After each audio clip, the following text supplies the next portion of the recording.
What if I told you that behind the walls of Russian prison, there's a psychological torture technique so sophisticated that it's been refined for decades to break human minds without leaving physical evidence? What if the simple act of putting a blindfold on someone could be weaponized into one of the most effective forms of mental control ever devised? Today, we're diving into the disturbing world of Russian prison psychology, where every movement, every sight, every moment of a prisoner's existence is calculated to strip away their humanity, one blindfold at a time. This isn't just about security, it's about systematic psychological destruction that makes medieval torture look primitive. Prepare yourself for the horrifying truth about what happens when an entire prison system is designed not just to punish, but to psychologically annihilate. Number 10. Sensory deprivation is more torture than security. Let's start with the official explanation Russian authorities give for blindfolding prisoners: security measures to prevent prisoners from mapping prison layouts and planning escapes. That sounds reasonable until you understand the psychological reality of what sensory deprivation actually does to human mind. When prisoners are blindfolded every time they leave their cells, they're not just being prevented from seeing, they're being systematically disoriented and psychologically destabilized. The human brain relies on visual input to maintain spatial awareness, balance, and psychological equilibrium. Remove sight, and you create immediate anxiety, confusion, and helplessness. But here's the truly disturbing part. This isn't accidental. Russian prison psychology manual, leaked by former guards, specifically described blindfolding as a disorientation technique designed to maintain psychological superiority over subjects. They're not trying to prevent escapes, they're trying to prevent prisoners from maintaining mental stability. The blindfolds aren't just covering eyes, they're covering the last remnants of human dignity and psychological control. Number 9. The Black Dolphin Protocol is psychological warfare. Russia's most notorious prison, Black Dolphin, has perfected the blindfolding technique into what can only be described as systematic psychological warfare. Every prisoner, regardless of their crime or sentence length, experiences the same protocol: blindfolded immediately upon arrival, blindfolded for every movement, blindfolded until the moment they're released or die. Former inmates describe the experience as living in a perpetual state of childhood terror. You never know where you're going, who's around you, or what's coming next. Every step could lead to punishment, medical examination, interrogation, or worse. The uncertainty becomes more psychologically devastating than any physical abuse. But here's what makes the Black Dolphin protocol truly diabolical. Guards are trained to vary the routes, timing, and duration of movements randomly. Prisoners can't develop mental maps or predict patterns. Every journey becomes a fresh trauma of disorientation and helplessness. The goal isn't security, it's creating psychological dependency. Prisoners become so disoriented and terrified that they desperately crave the safety of their cell, making them more compliant and easier to control. Number 8. Blindfolds create learned helplessness. Psychological studies have proven that unpredictable, uncontrollable negative experiences create a condition called learned helplessness, where subjects stop trying to escape or resist even when escape becomes possible. Russian prison blindfolding protocols are specifically designed to trigger this psychological breakdown. When prisoners can't see where they're going, they can't prepare mentally for what's coming, they can't identify potential escape route, friendly guards, or dangerous situations, they become completely dependent on their captors for survival, direction, and basic information about their environment. Former Russian prison psychologist Dr. Mikhail Volkov, who defected in 2019, revealed that blindfolding protocols are specifically timed to maximize psychological impact. We blindfolded prisoners not when they expected it, but when they felt most secure. The unpredictability was the weapon, not the blindfold itself. The most disturbing aspect: learned helplessness doesn't end when the blindfold comes off. Prisoners who experience prolonged sensory control often remain psychologically submissive for years after release, unable to make independent decisions or assert themselves in normal social situations. Number 7. Medical appointments become torture sessions. One of the most horrifying applications of prison blindfolding happens during medical appointments. Prisoners are blindfolded while being led to medical facilities, during examinations, and while receiving treatment. This isn't about preventing them from seeing medical equipment, it's about maximizing vulnerability during moments when they're already physically exposed. Imagine being sick, injured, or in pain, then being blindfolded and led to an unknown location where strangers perform medical procedures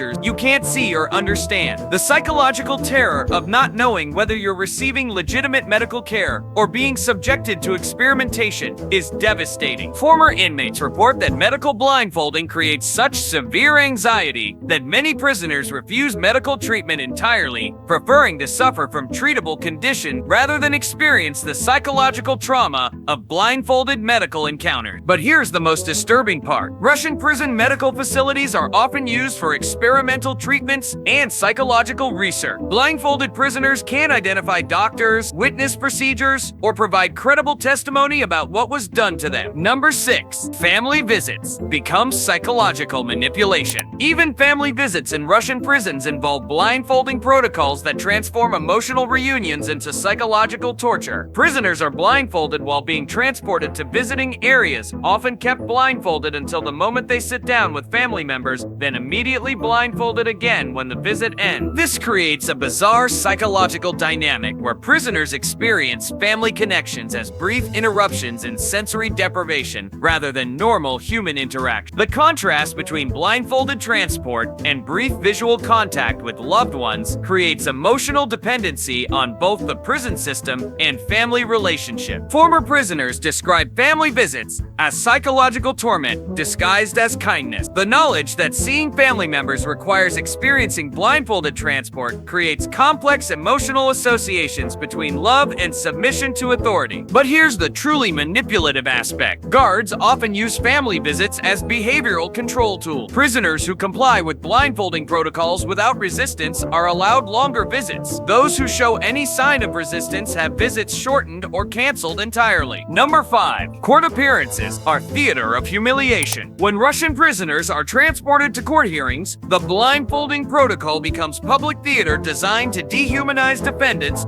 and influence judicial proceedings. Prisoners arrive at courthouses blindfolded, disoriented, and psychologically broken, creating immediate impressions of guilt and dangerousness. The blindfolds aren't removed until prisoners are seated in defendant chairs, ensuring that their first moments in court are spent adjusting to light, trying to regain spatial orientation, and appearing confused or unstable. This psychological disorientation affects their ability to participate effectively in their own defense. Defense attorneys report that clients who have experienced prolonged blindfolding protocols often appear mentally absent during proceeding, unable to concentrate on testimony or provide coherent responses to questions. This isn't coincidental, it's strategic psychological manipulation designed to undermine legal defense. The most disturbing aspect: judges and prosecutors have become accustomed to seeing defendants in states of psychological disorientation, creating systemic acceptance of what amounts to courtroom appearances by torture victims. Number 4. Sleep deprivation through unpredictable movement. Russian prisons use blindfolding as part of sleep deprivation torture by conducting prisoner movements at random hours. Prisoners never know when they'll be blindfolded and move for administrative purposes, creating chronic anxiety that prevents restful sleep. The psychological impact is devastating. Prisoners report lying awake for hours, listening for footsteps, keys, or other sounds that might indicate an impending blindfolded journey to unknown destination. The fear of being suddenly blindfolded and moved becomes more psychologically damaging than the movements themselves. Former guards reveal that movement schedules are deliberately randomized to prevent prisoners from developing predictable sleep patterns. Administrative transfers, medical appointments, and interrogations are scheduled at 2 a.m., 5 a.m., or other hours specifically chosen to maximize psychological disruption. But here's the most disturbing part. Chronic sleep deprivation, combined with sensory disorientation, creates psychological states similar to psychosis. Prisoners begin experiencing hallucination, paranoia, and cognitive breakdown that makes them easier to manipulate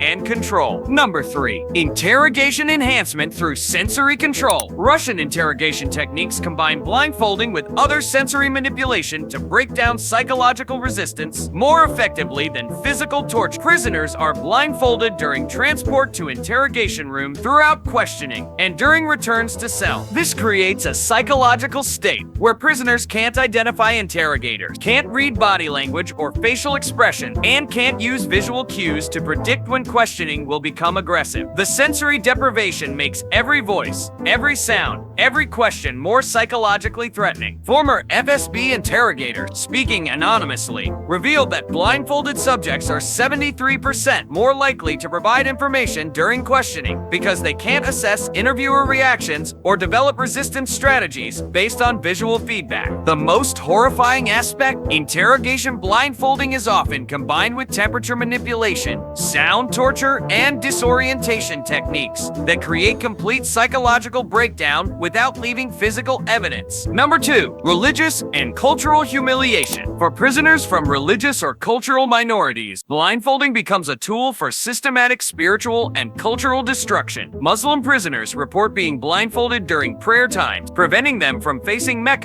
or maintaining visual connection with religious symbols. Jewish prisoners describe being blindfolded during transport to areas where they can hear but not see vandalism of religious material, creating psychological torture through implied desecration of sacred objects. Orthodox Christian prisoners report similar psychological manipulation through auditory suggestions of religious persecution they cannot witness or verify. The blindfolding prevents prisoners from witnessing religious persecution directly, making it impossible to provide credible testimony about violations of religious rights while still experiencing the psychological trauma of implied spiritual attack. But here's the most disturbing aspect. Cultural minorities often can't distinguish between legitimate prison protocols and targeted ethnic persecution because blindfolding prevents them from seeing whether abuse is systematic or selective. Number 1, complete psychological control through dependency. The ultimate purpose of Russian prison blindfolding isn't security, humiliation, or even torture. It's creating complete psychological dependency that continues long after release. Prisoners who experience prolonged sensory control develop what psychologists call institutional dependency syndrome. Former inmates describe feeling unable to navigate normal environments without guidance, experiencing anxiety in situations requiring independent decision-making, and developing submissive responses to any authority figure. The blindfolding protocols literally rewire brain patterns associated with independence and self-determination. But here's the most terrifying aspect. This psychological conditioning serves broader social control purposes. Released prisoners become psychologically compliant citizens who rarely challenge authority, engage in political dissent, or resist government control. They've been systematically trained to accept guidance from authority figures and fear independent action. Russian prison blindfolding isn't just punishment. It's social engineering designed to create a population of psychologically broken individuals who will never again pose threats to state power. The blindfolds aren't just covering eyes, they're covering the possibility of resistance, rebellion, or independent thought. The darkness behind closed eyes. So there you have it,